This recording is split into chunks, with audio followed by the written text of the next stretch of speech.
Conditions May Apply by CinnamonPinecones. Read by Distracted by Books. Chapter 72. Hot DILFs in your area. As Izuku sat in the brewery patching up the minor burns on his arms and legs, he thought about what the hell had just happened. They just raided Block 8. They just raided the Yakudo headquarters. He had 2 SD cards and dozens of pictures of evidence, along with more than enough proof to tie over 50 people to the gang's crimes. Did they do it? Was it over? This had to be enough, right? He had records of drug dealings going back over a decade and involvement in the recent support gear debacle. He had names and faces and indisputable photographic, audio, and video evidence. They couldn't weasel their way out of this. They were done for. They had to be done for. Eraserhead and Ivy took them down. And Midnight and Present Mike. Holy crap.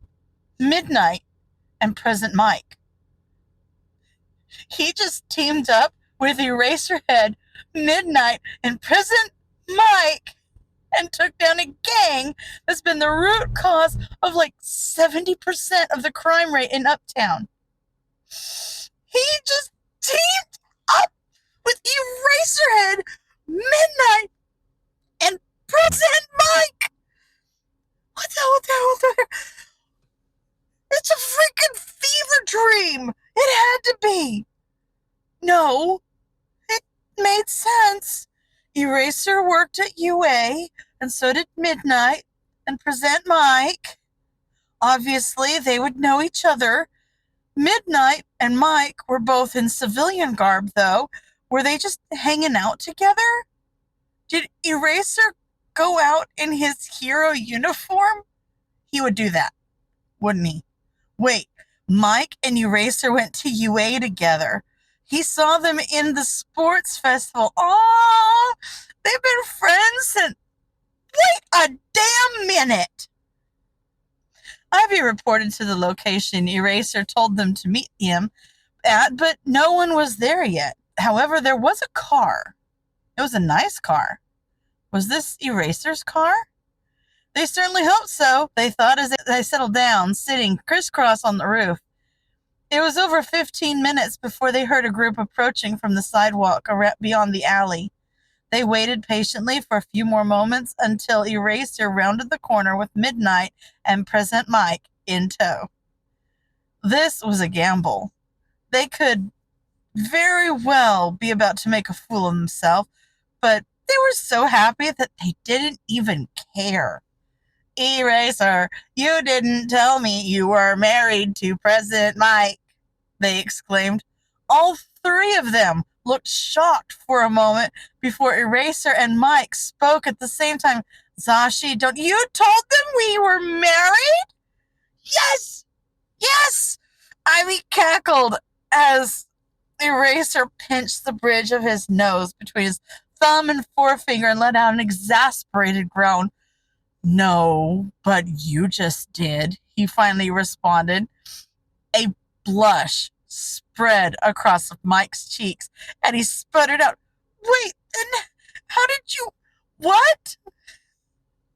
Midnight looked like she was trying very hard not to laugh at both of them. I already suspected he was with someone, and you both looked each other over for injuries, despite having been in contact over the comms the entire time. It was illogical, therefore it's love, they explained. Not to mention, I'm pretty sure I watched you fall for him on live television 14 years ago, they added, looking at Mike. Midnight lost her battle with maintaining composure at that and doubled over laughing. You guys, you totally did. Not a word about this, Ivy. I'm serious. Eraser spoke over Midnight's cackling. Yeah, I know. My lips are sealed. They interrupted, miming zipping their mouths shut, locking it and throwing away the key before sliding off the roof of the car and walking over to the group. Injuries? Eraser asked as they approached. Minimal and taken care of, they responded. They were so happy, they almost didn't dodge the right hook Eraser swung at them as soon as they were within range. Almost. He immediately followed it up by trying to sweep their feet out from under them, which they also dodged by jumping away.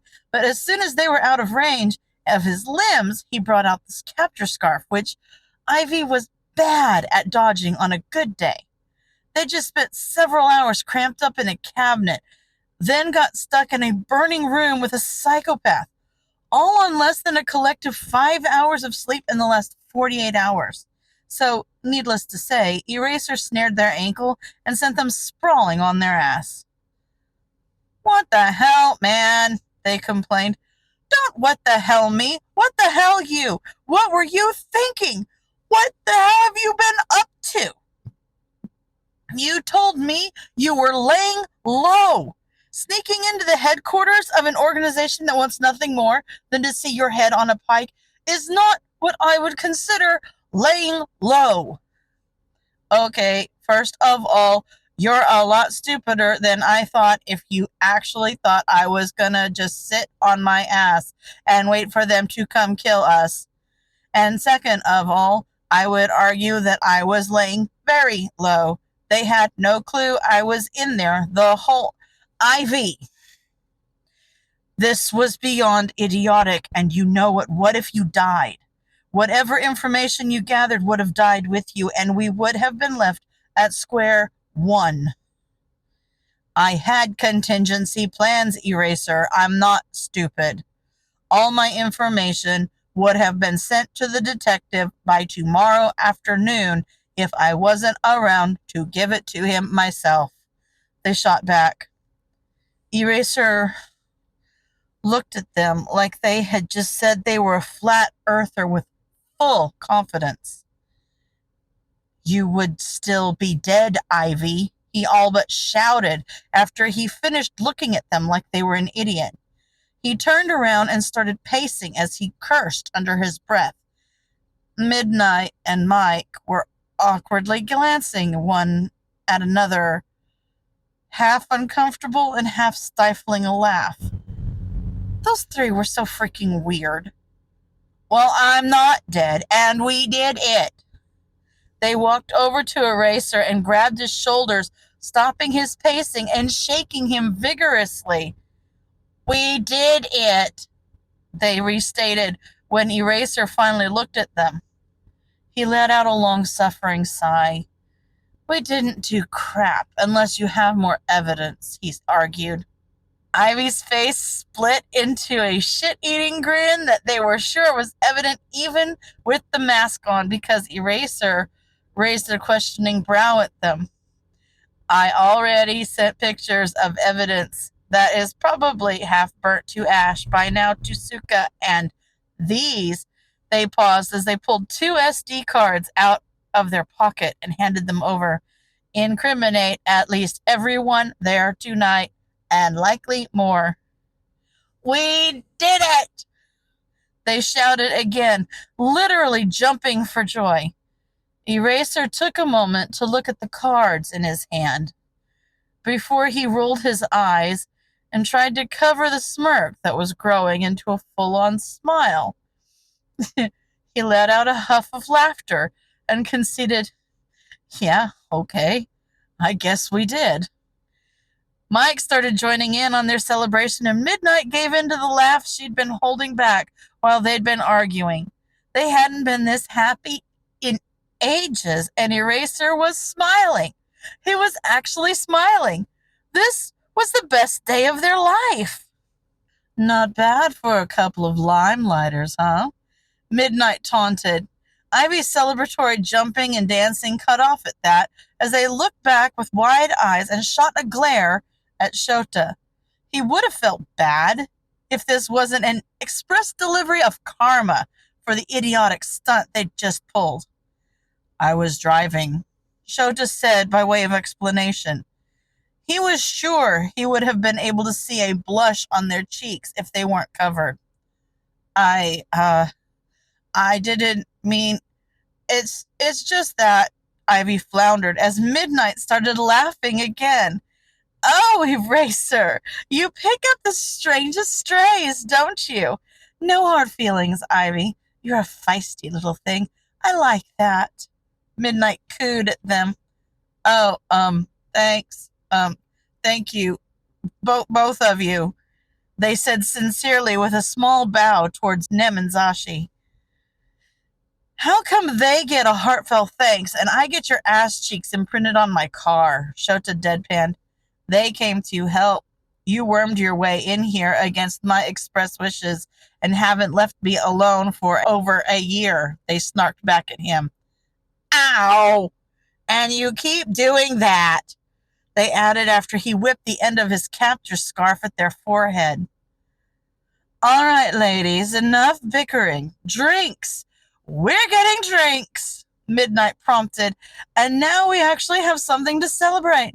Come on, boys, she said, gesturing all three of them to the car.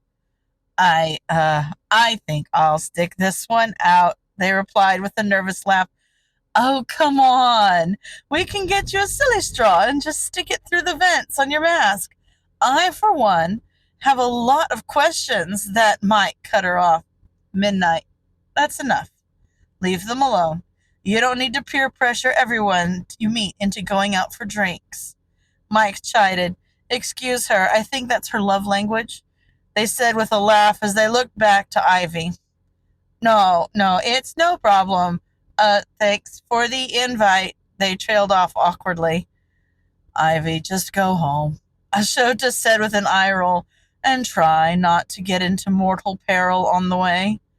They looked incredibly grateful for the out. How Ivy could be both incredibly charismatic and unbelievably awkward at the same time was beyond him, but they were clearly floundering and he was sure it'd been a long night for them. I make no promises, but I'll do my best. Keep me updated on the case.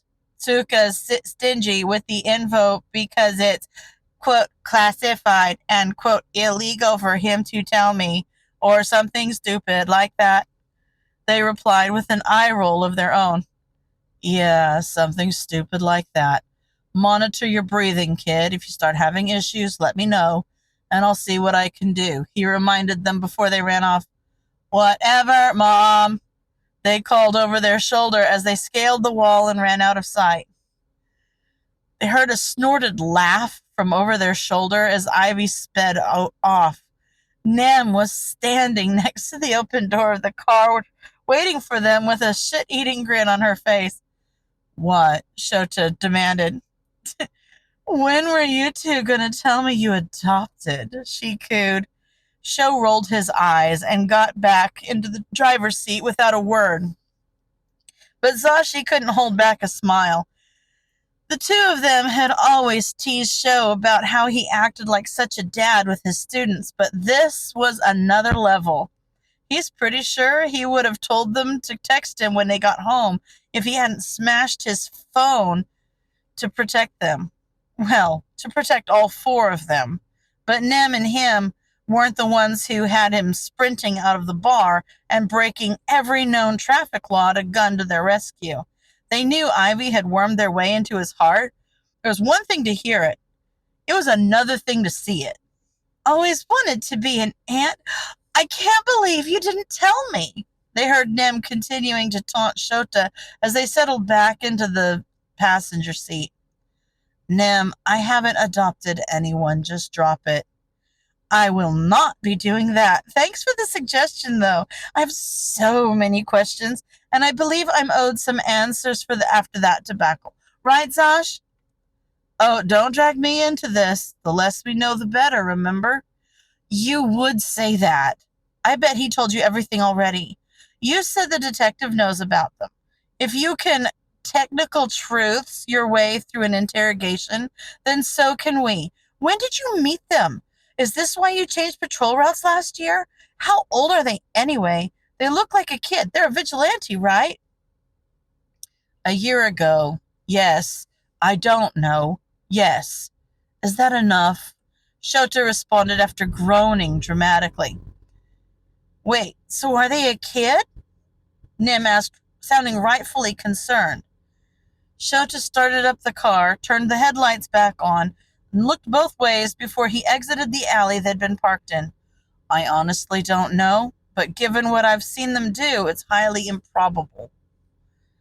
But not impossible, she challenged. Hizashi saw his knuckles blanch against the steering wheel at the question, and he took a deep breath before answering, No, not impossible. Then why the hell are you letting them run around like this? They're gonna get themselves killed. Nem, stop. There's a lot of factors going into this decision, and Sho's not taking it lightly. We're doing what we can, they interjected as they saw Sho's shoulders tense back up. They pulled up to a stoplight, and he took his hands off the wheel to scrub at his face. Nomori must have caught his expression in the rearview mirror because she toned it down. Sorry, I didn't mean to imply that. It's fine, Nem. I understand. I'm worried too, he admitted. Well, I like them. They seem like a riot. It's a shame they couldn't come get drinks with us. You just like anyone who'll help you annoy me, he retorted. They couldn't help but laugh at that, and Sho shot them a dirty look. What? That was a laugh of agreement, he tried to defend. Says the person who helps her annoy me the most, he shot back. Yeah, no. Okay, that's fair. They trailed off and let silence fall over the car. But you were acting like such a dad, they poked as they bit down on the smile threatening to creep up their cheeks. I'm driving off the bridge, Shota deadpanned as he and Nomori laughed at his expense. End of chapter.